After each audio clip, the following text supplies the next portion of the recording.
Picture this: a lone man standing atop a mountain, staring down hundreds of his enemies, with a nation's future hanging in the balance. Then, in a flash of fire from the heavens, everything changes.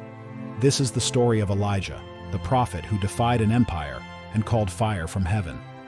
Let me take you back to ancient Israel, a land in spiritual turmoil. The people had turned from the God of their ancestors to worship Baal, a Canaanite deity. At the center of this drama stands Elijah, a prophet whose name means, "My God is Yahweh." But Elijah wasn't just a prophet. He was a man on a mission to reclaim his nation's faith. His story is one of defiance, faith, and miraculous power, culminating in one of the most dramatic moments in biblical history. What led Elijah to such a bold act? And how did he summon fire from heaven? Let's uncover this gripping tale of faith versus falsehood. The conflict begins with Elijah confronting King Ahab, boldly declaring that his idolatry has provoked God's wrath. To prove his point, Elijah announces a drought over the land, one that will only end at his word. True to his prophecy, the rains cease and the land dries up, leading to famine and suffering.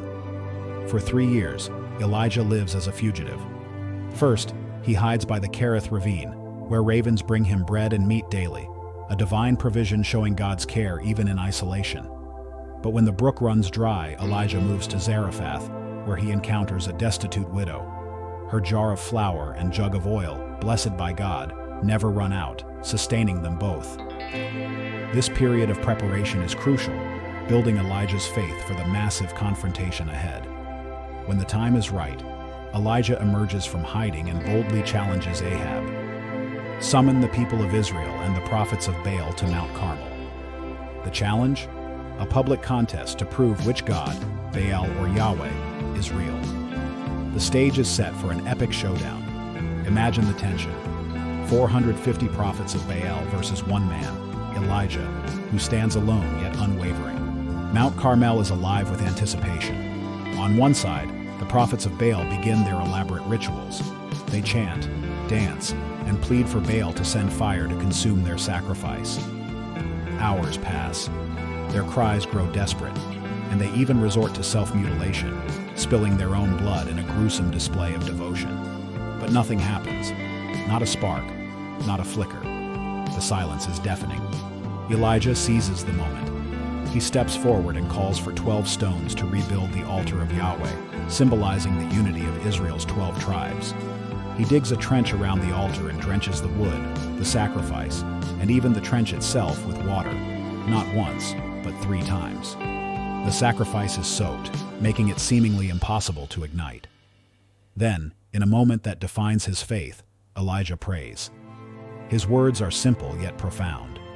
"Answer me, Lord, so these people will know that you, Lord, are God, and that you are turning their hearts back again." Before the last syllable fades, a blaze of fire descends from heaven. It consumes the sacrifice, the wood, the stones, the soil, and even the water in the trench. The crowd is stunned. The prophets of Baal, who moments ago were so confident, now stand silent and defeated. The people fall to their knees, crying out, "The Lord, He is God." Elijah's faith and God's power are undeniable. With the people now convinced of Yahweh's supremacy, Elijah orders the capture and execution of the 450 prophets of Baal, purging their influence from the land. The skies, once barren for years, begin to darken as Elijah prays for rain. 7 times he sends his servant to look toward the sea.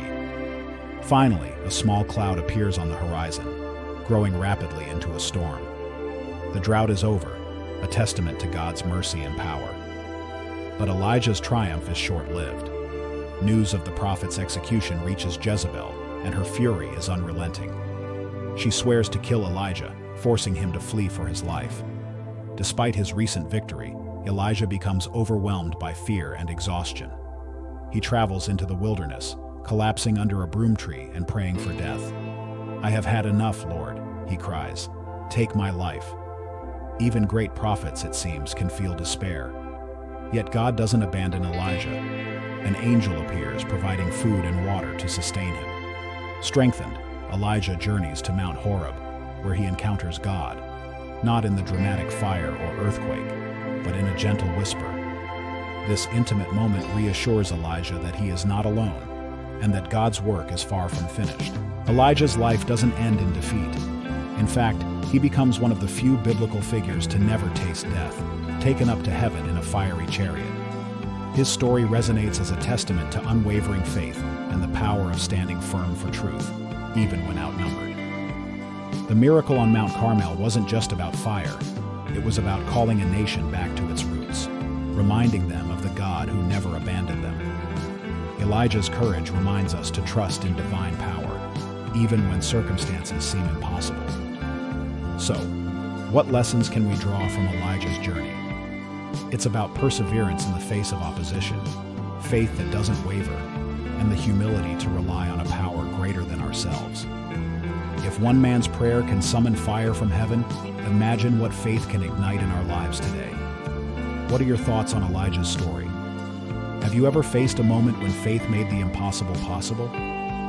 Share your experiences in the comments, and don't forget to like and subscribe for more inspiring tales from history and scripture.